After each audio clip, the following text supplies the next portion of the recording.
दोस्तों, एक दिन की बात ये, शिवा अपने घर पर जा रहे होती हैं। वो रास्ते से जा रहे होती हैं कि अचानक से उनके जाते समय एक खतरनाक चुड़ैल प्रकट हो जाती हैं और वो चुड़ैल शिवा को देखकर अपनी शक्तियों से शिवा को परेशान कर देती हैं और फिर शिवा को वहां से इतनी जोरों की शक्तियां मारती हैं कि बेचारा शिवा थक जाता है उस चुड़ैल से लड़ाई करते करते।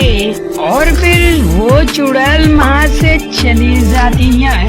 शिवा बेचारा बहुत ही परेशान हो जाती है और फिर वो कहती हैं, ओ ये क्या हुआ, ये कैसे, ये मेरे अचानक सामने कैसे चुड़ैल आ गई थी और फिर वो मुझे इतनी जोरों की शक्तियां क्यों मारकर चली गई। मैं तो बहुत ही परेशान हो गया कि ये चुड़ैल इतनी जोरों की शक्तियां मुझे क्यों मारने लगी। ओह चलो जाने दो, मैं जल्दी से चलता हूँ अपने घर पर।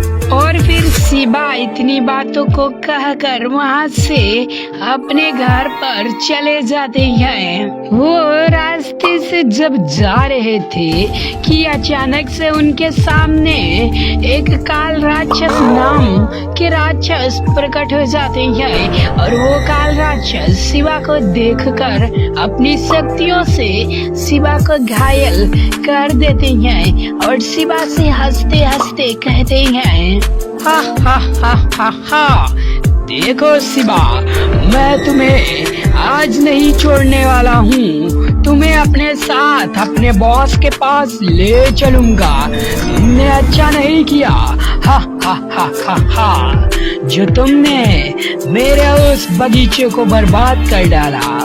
मैं उसी का बदला लेने के लिए यहाँ पर आया हूँ। हाँ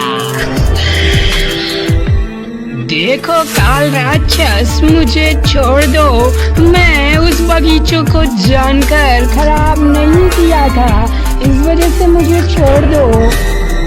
और फिर शिवा की ये बातों को सुनकर काल राक्षस अपनी शक्तियों से शिवा को घायल कर देते हैं और बेचारे शिवा इतनी बुरी तरह से घायल हो जाते हैं कि वो चिल्ला पड़ते हैं, ये क्या कर दिए काल राक्षस, मुझे क्यों इतनी जोरों की शक्तियां मारी है तुमने। मैं अब तुम्हें भी नहीं छोड़ूंगा।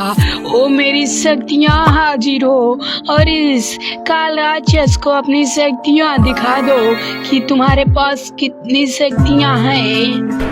और फिर शिवा जल्दी जल्दी से अपनी शक्तियों को वहाँ पर बुला लेते हैं और फिर अपनी शक्तियों से शिवा इतनी जल्दी से काल राक्षस पर आक्रमण कर देते हैं कि बेचारा काल राक्षस बहुत ही बुरी तरह से घायल हो जाते हैं और फिर शिवा से वो भी लड़ाई करने लगते हैं। दोनों लोग अच्छी तरीके से लड़ाई करने लगते हैं। कभी शिवा घायल होता तो कभी काल राक्षस घायल होता, लेकिन आपस में दोनों लोग लड़ाई करते रहते हैं।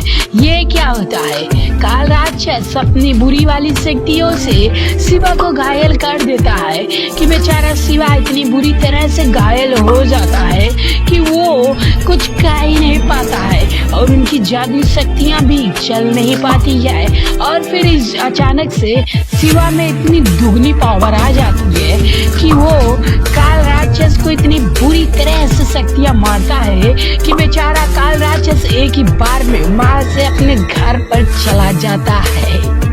और शिवा काफी खुश हो जाता है कि उसने काल राक्षस को फिर से हरा डाला और फिर वो काफी खुश होकर अपने घर पर चला जाता है। दोस्तों, शिवा के पास इतनी पावर कैसे आ गई कि वो काल राक्षस का सामना कर लिया और फिर शिवा उस काल राक्षस को कहाँ भेज दिया। वो अपने घर पर तो अचानक से नहीं चला जाएगा काल राक्षस। तो इसको अगर आप सभी को जानना है तो प्लीज कमेंट में जरूर बताइएगा और इस वीडियो पर कम से कम 40 लाइक हो जाएंगे तो मैं इसका अगला वाला पार्ट जरूर बनाऊंगा। तो मिलते हैं अपने नए वाले पार्ट में, तब तक के लिए वीडियो को लाइक और चैनल को सब्सक्राइब कर लीजिए।